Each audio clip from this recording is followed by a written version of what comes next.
بسم اللہ الرحمن الرحیم۔ دوستو، ایک دفعہ حضرت ابو بکر صدیق رضی اللہ تعالیٰ عنہ ملک شام کی طرف تجارت کے لیے جا رہے تھے۔ راستے میں جنگل آ گیا اور رات پڑ گئی اور اچانک طوفان اور بارش بھی شروع ہو گئی۔ تو حضرت ابو بکر صدیق رضی اللہ تعالیٰ عنہ نے اپنے غلام سے فرمایا کہ آس پاس کہیں رات گزارنے کے لیے جگہ دیکھیں۔ تو غلام عرض کرنے لگا کہ حضور، اس جنگل کے کنارے عیسائیوں کا ایک عبادت خانہ ہے، اگر آپ اجازت دیں تو میں ان سے رات گزارنے کی اجازت لے کر آتا ہوں۔ تو حضرت ابو بکر صدیق رضی اللہ تعالیٰ عنہ فرمانے لگے کہ چلو دونوں ہی چلتے ہیں۔ جب وہاں پہنچ کر دروازہ کھٹکھٹایا تو ایک غلام باہر آیا۔ تو حضرت ابو بکر صدیق رضی اللہ تعالیٰ عنہ فرمانے لگے کہ ہم مسافر ہیں، باہر آندھی و طوفان آ گیا ہے اور ہم رات گزارنا چاہتے ہیں۔ تو وہ غلام کہنے لگا کہ جو ہمارا پادری ہے اس کی 400 سال عمر ہے اور وہ ہر وقت یاد الہی میں مصروف رہتا ہے۔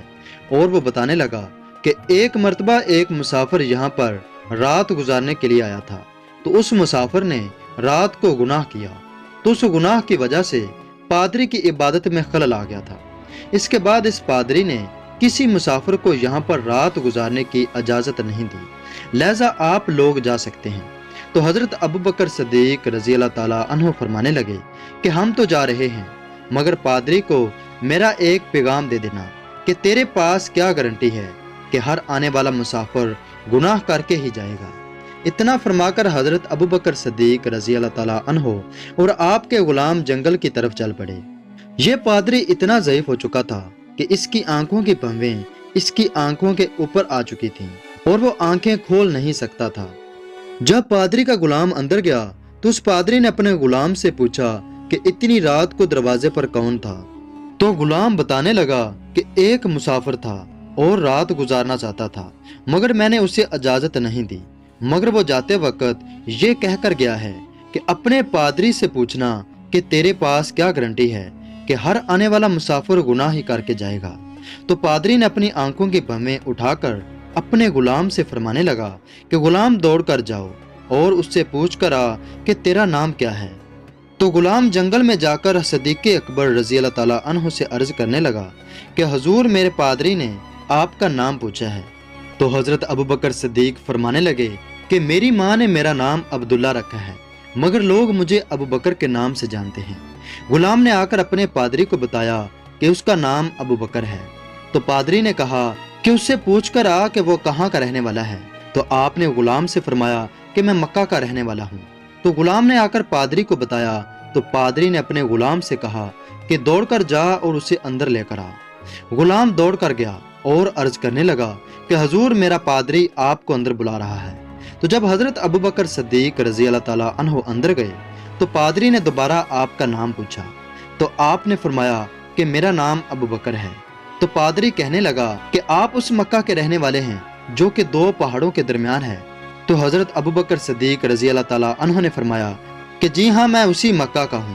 پھر پادری نے ایک صندوق سے ایک پرانی کتاب نکالی، پھر کبھی وہ کتاب کو دیکھتا اور کبھی حضرت ابو بکر صدیق رضی اللہ تعالیٰ عنہ کو چہرے کو دیکھتا۔ پھر وہ حضرت ابو بکر صدیق رضی اللہ تعالیٰ عنہ سے عرض کرنے لگا کہ اگر آپ کی اجازت ہو تو میں آخری نشانی دیکھنا چاہتا ہوں۔ تو حضرت ابو بکر صدیق رضی اللہ تعالیٰ عنہ فرمانے لگے کہ بزرگوں، ہم تو رات گزارنے کے لیے ہیں، آپ ہم سے اتنے سوال کیوں کر رہے ہیں؟ تو پادری کہنے لگا کہ یہ آخری سوال ہے۔ تو وہ پادری حضرت ابو بکر صدیق رضی اللہ تعالیٰ عنہ سے کہنے لگا کہ اپنے پیٹ سے کپڑا ہٹائیں۔ جب حضرت ابو بکر صدیق رضی اللہ تعالیٰ عنہ نے اپنے پیٹ سے کپڑا ہٹایا تو وہ آپ کے پیٹ پر تل کے نشان کو دیکھ کر رونے لگا اور کہنے لگا کہ ابو بکر صدیق، اگر آپ ناراض نہ ہوں تو ایک آخری سوال کا جواب دے دیں۔ تو حضرت ابو بکر صدیق رضی اللہ تعالیٰ عنہ فرمانے لگے کہ پوچھو، کیا سوال ہے؟ تو پادری عرض کرنے لگا کہ کیا تیرا یار کوئی محمد بھی ہے؟ تو حضرت ابو بکر صدیق رضی اللہ تعالیٰ عنہ بڑی حیرت سے پادری کی طرف دیکھ کر فرمانے لگے کہ بابا، تو مجھے اور میرے یار کو کیسے جانتا ہے؟ اور فرمایا کہ بالکل قریش کا ایک بہت ہی خوبصورت لال، کعبے کے متولی کا پوترا اور کعبے کے سردار کا بیٹا میرا یار محمد صلی اللہ علیہ وآلہ وسلم ہے، جس کی سیرت بھی خوبصورت اور صورت بھی خوبصورت ہے۔ تو پادری رو رو کر بتانے لگا کہ ابو بکر، ان آسمانی کتابوں میں جب جب محمد صلی اللہ علیہ وآلہ وسلم کا ذکر ہوا ہے، وہاں تیرا بھی ذکر ہوا ہے۔